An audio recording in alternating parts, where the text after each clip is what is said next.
How to print Outlook email, calendar, and contacts. Here are the steps to print your Outlook email, calendar, and contacts. To print email *1. Open the Outlook email folder you want to print. 2. Click File Print or press Ctrl plus P3. Under Settings, choose the email range you want to print. 4. You can also choose to print attachments and which elements to include like sender, subject, date, etc. 5. Click Print. To print calendar *1. Open the Outlook calendar view you want to print. 2. Click File Print or press Ctrl plus P. 3. Under Settings, choose the date range to print. 4. You can choose to print in daily, weekly, or monthly view. 5. Click Print. To print contacts *1.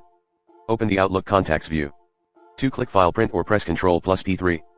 Under Settings, you can choose to print all contacts or only a subset. 4. Click Print. You can repeat these steps as needed to print specific folders, date ranges, or contact groups from Outlook.